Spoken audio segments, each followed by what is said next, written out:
That's just my 2 cents. Take that as you will, but I feel like that's something nobody ever really talks about. Get your classes done as early as you can. That will stand out so much more. This is something that really not a lot of people know about. I recommend waking up at the same time every day if you can. The teachers you take really make or break your experience. There are some cool opportunities. I would just say don't bend over backwards. Hi guys, what's up? Welcome back to my YouTube channel. If you're new, my name is Bree and I'm so happy that you're here. Today's video is 10 things no one is going to tell you about college. I feel like these are some really helpful tips that would have been really useful to know that I really haven't heard people talk much about at all. I made videos just talking about like tips for college and things like that, but this is a more like in-depth video talking about things that you never really hear people talk about, some like smaller details that I feel like are really helpful, and I thought that I should make this video to help out you guys. If you're trying to decide where to go to college, if you're about to start college, I go to the University of Alabama if you don't know, and I'm a sophomore here, so I've been in school for like a year and a half, so I feel like I kind of know a lot of the basics, and I feel like freshman year is kind of the most pivotal in a lot of these things. So if you're about to be a freshman or you're in the midst of freshman year, maybe this video will be helpful to you. So yeah, without further ado, let's get into it. Okay, so the first thing I want to talk about is bringing a car. So bringing a car freshman year is honestly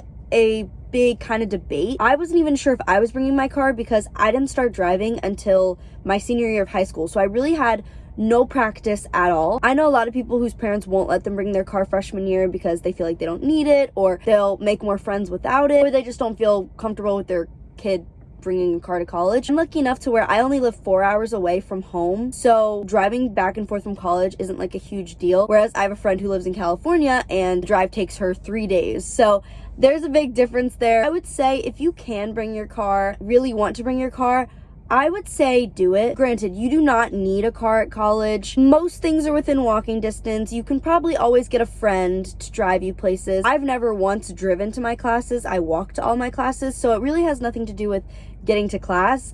The reason I would say you need a car is college can feel like really cramped if you don't have a way to get out of this little tiny bubble.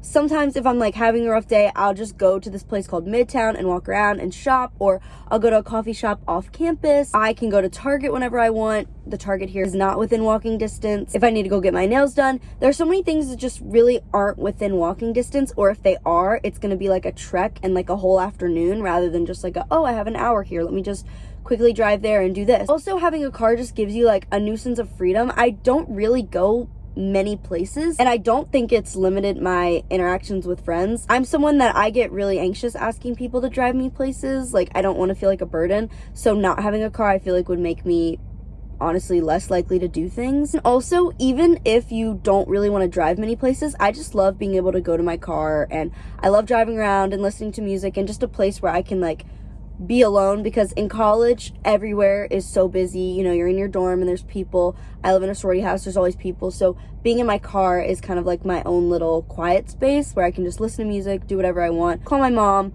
all those things. So I would definitely recommend bringing a car. I know it's kind of like a big deal thing. It just keeps your options much more open, and it gives you a lot more flexibility than you would have if you didn't have a car. The next thing I want to talk about is scheduling classes. So at the University of Alabama, they schedule classes. The seniors go first, then the juniors, then the sophomores, then the freshmen. So the freshmen are kind of like kicked to the curb, and you're probably not going to get like the perfect schedule that you want. During my orientation, the leaders told us like, do not under any circumstances schedule an 8 a.m. Like 8 a.m.s are horrible. You're not going to go to your classes. And while I do believe that's true, I personally have never had an 8 a.m. I kind of refuse.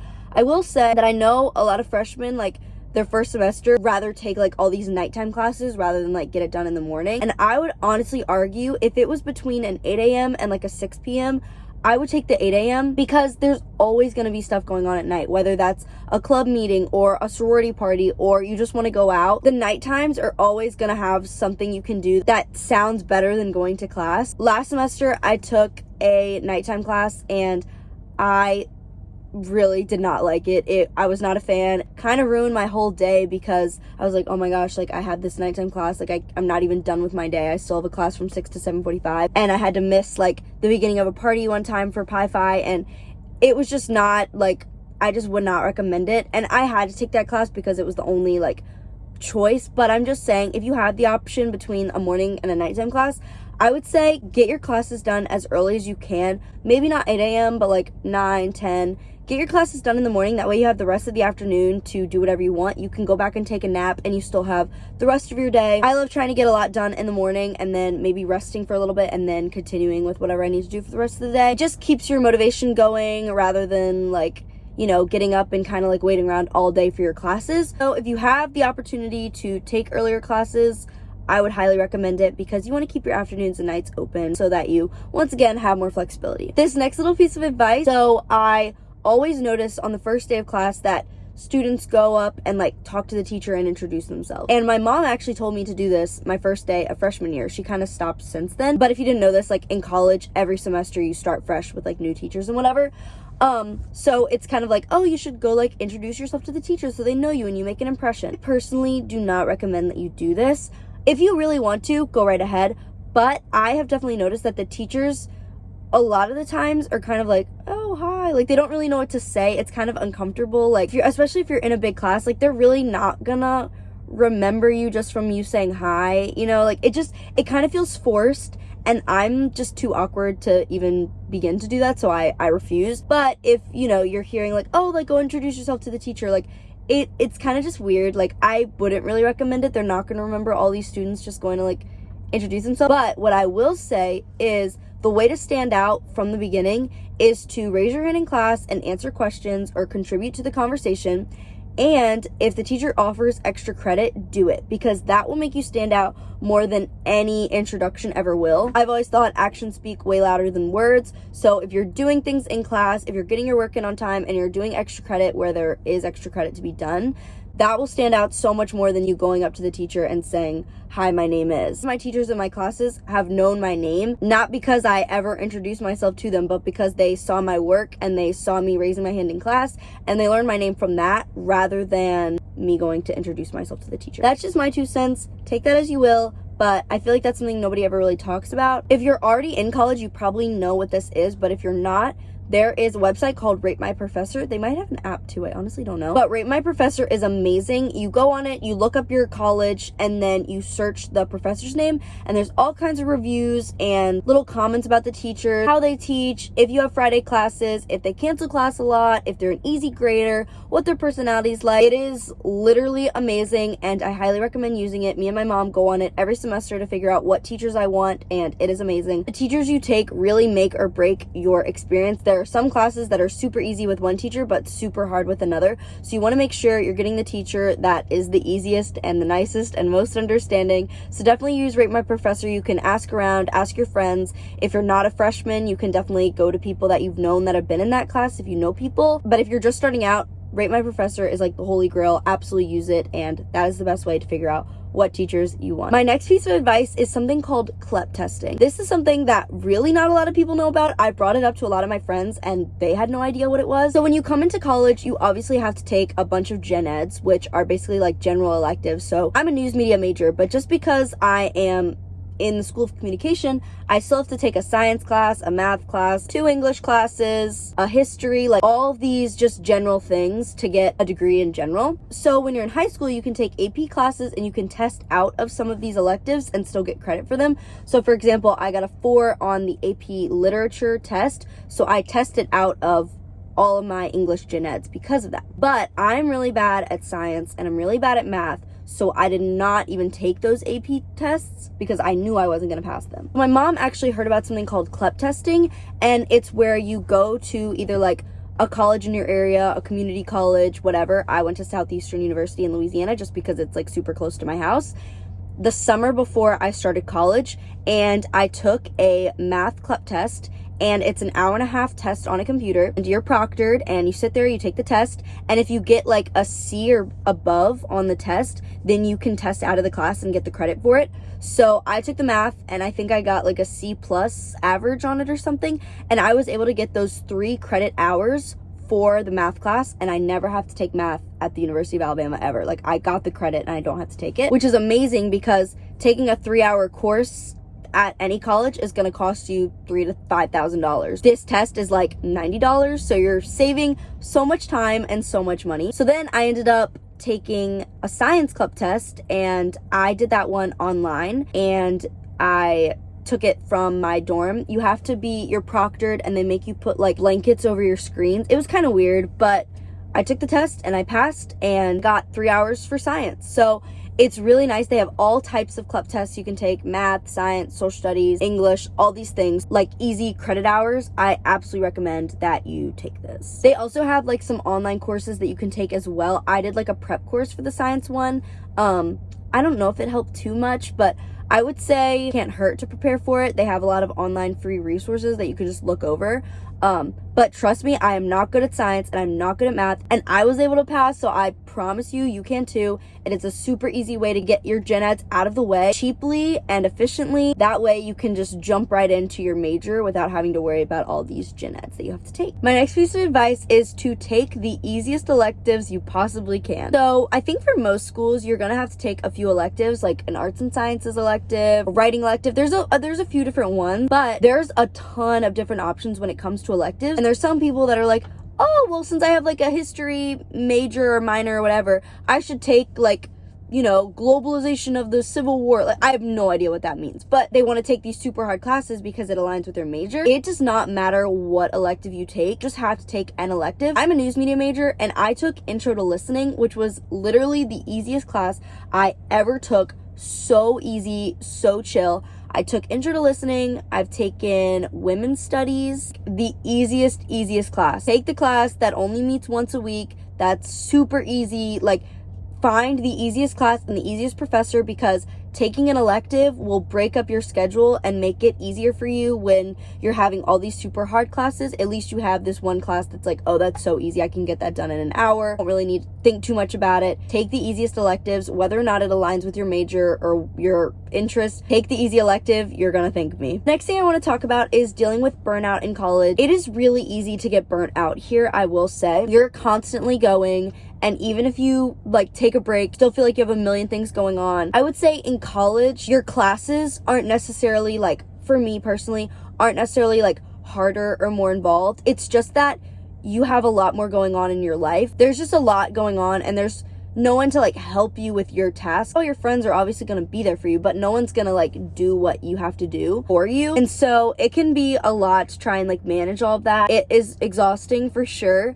So I would say my best piece of advice for that is to really plan out your week, plan out your schedule. If you know that there's a day where there's like so many things going on, maybe like try and figure out a day where you can like put some of those tasks onto. I try to keep my weekends pretty chill for the most part. I try to take at least a little break every day if I can. For example, Tuesday's my super busy day. I have class from 9 until 3:15, and then I have a meeting from 5:30 to 9:30, and someone asked me if I could do a meeting at 4:30 on Tuesdays, and I was like, no, like I genuinely can't. I need that 2-hour break to like rest, rejuvenate, and get back on board. Know when to say no to things. I'm a big like say yes to everything type of person. I never want to say no, but there are definitely times when I either have to say no to, a club or hanging out with friends. Like, there are times when you just need to lay in bed, or you just need to get a little bit of work done. And I think the best way to deal with burnout is just to predetermine when you are going to rest and when you're going to work. That way you don't get too caught up in it. Last night I was feeling a little bit overwhelmed. I just got back from Mardi Gras and I was like, oh my gosh, like I have so much to do tomorrow. How am I gonna do all of this? Should I start it right now? And I was like, no, you know what, like I'm tired, I'm gonna go to sleep, and tomorrow's gonna be a fresh day, and I'm gonna start, and I'm gonna get as much as I possibly can done, and whatever isn't done, I'll get it done the next day. So I think just like having that mindset is really helpful, and just trying to get as much done as you can without forcing yourself to keep working if you're not in a good mental space, and rewarding yourself. If you're doing all this hard work, you deserve a little coffee or a little treat, or you deserve to go hang out in your friend's room and watch a movie, like little things like that that'll help you get through your day and be like, help you to be proud of yourself. I always keep a little to-do list, and I like to check things off when I get things done. So those are just some little things that help me. But burnout is definitely a real thing in college. Everyone deals with it. You are not alone. It's something that we all go through and we all understand. Kind of going along with that, my next piece of piece of advice is to make a routine and try to stick to it. So for example, today I don't have class until 3:30 p.m. because my first 10 a.m. class got canceled. So it would be really easy for me to just be like, oh, like I'm just gonna sleep in until like 11 or whatever and not do anything. But I still wake up at 8 a.m. I try to wake up at 8 a.m. every single day, no matter what, because if I have class at 9:30, then great, I have time to eat breakfast, get ready, go to class. But if not, then I have time to get things done, whether it's work for a class or stuff for my sorority or things for clubs. I'm in an ambassador program right now. Like, I have things to do. I recommend waking up at the same time every day if you can, because it'll just help you like get in a routine and stay to that routine. I kind of know when my time for work and my time for rest is gonna be, which just helps me get into a solid routine. Keep my nighttime routine very similar. I like to go to bed around the same time. I do go to bed kind of late in terms of sleep. On the weekends, I'll sleep in a little bit more and maybe stay up a little bit later, but it just really depends. But I would just say definitely during the week, if you can stick to a routine, that's really nice, just so you kind of know what to expect. And you know like when your free time is, that way you're not trying to like scramble all at once. So I would say definitely sticking to a routine and trying to stay in that is going to help you be more successful. My next piece of advice is to make a friend in every one of your classes. That way you have someone to text or communicate with if you're confused about homework, when you're meeting, anything to do with the class, a paper. A lot of classes will make group me's, which is really nice because the teachers usually aren't in them, so you guys can just kind of talk about like, what your thoughts are on the paper or whatever. If someone has a question about like when's it due, like the teacher's not gonna know that like you didn't know. I definitely recommend if there's a group meet, join it because it's really helpful. But if there's not, then I would definitely recommend having a friend in the class. Not necessarily that you like want to hang out with all the time, just that you can like text and ask like, hey, have you started? Like, what are you gonna do for this? If you have no friends in the class, it can be really easy to be like, oh my gosh, like I have no idea what to do for this, and like what am I gonna do? I don't know where to begin. Does anyone know what they're doing? So having like 1 or 2 people in the class is really gonna help you. So the last little tidbit that I wanted to talk about is honors college. So I am in the honors college at Bama. I've been in it since freshman year. I think you have to start it freshman year actually. Every school is different. Some schools you have to apply separately for it, and other schools they just accept you if you have like a certain GPA and ACT score. At Bama, I remember I did have to apply for the honors college. I think it was like a couple essay questions. It really wasn't that hard. And then I got accepted. The honors college gives you some perks in terms of like freshman year, there's special dorms you can live in, which I didn't live there. I wanted to live in Prez, but there are like nice dorms you can live in. It gives you like priority registration when you're registering. I don't really know how entirely true that is because I feel like I kind of register when everyone else does. Yeah, honestly, I don't really know what the perks really are. I am not a big advocate of the honors college. I like it. I'm gonna continue with it. You have to take like a certain amount of classes each like year, and you have to graduate with a certain amount of electives to get the honors college like on your diploma, and I'm gonna continue it because it can't hurt. The classes for honors are super easy. You have to take like some just like general honors classes and then some like electives. I've liked them. I just really haven't learned that much in them, I would say. I am learning a lot more in my major specific classes than I am in the honors college. So sometimes it kind of just feels like I'm wasting my time. But I mean, I think graduating with honors is like interesting. If you're doing like a really hard major, I would not recommend doing honors college because you're just not gonna have the time for that, and it's just gonna be like an extra burden. But for me, I would say being in honors is nice because like it breaks up my classes. So instead of just having like all these like super like intense writing classes, I have like, oh, honors college, we just have to make like a little presentation. It's not hard. It's just kind of like it feels like a little bit of a waste sometimes. But if it's something that you're interested in, like go for it. It cannot hurt at all. And I think I might do like an honors study abroad, which is really cool. So there are some cool opportunities. I would just say don't bend over backwards to be in the honors college. Just if you're really trying to like get through college, if you really want to graduate early, or if you know you're just trying to like really forge through, maybe don't do the honors college just because it will add a good bit of classes that you need to take. But if you have any more questions about honors college, definitely reach out to me. I can only speak to what Bama's honors college is like. I'm happy to talk about it. I know a lot of people that do the honors college for freshman year and then drop out of it after that. So you can totally do that. See if you like it for a year and then drop out if it's not something for you. I'm gonna stick in it just because at this point I'm like, might as well. Anyways, those are my little tips. I hope this video was helpful to you guys. If you have any questions, once again, please DM me on Instagram, comment down below. I'm happy to talk more about these things with you guys. If you have any videos that you want to see, I am super happy to make those. Next week's video is super excited. It's going to be like a little Valentine's theme.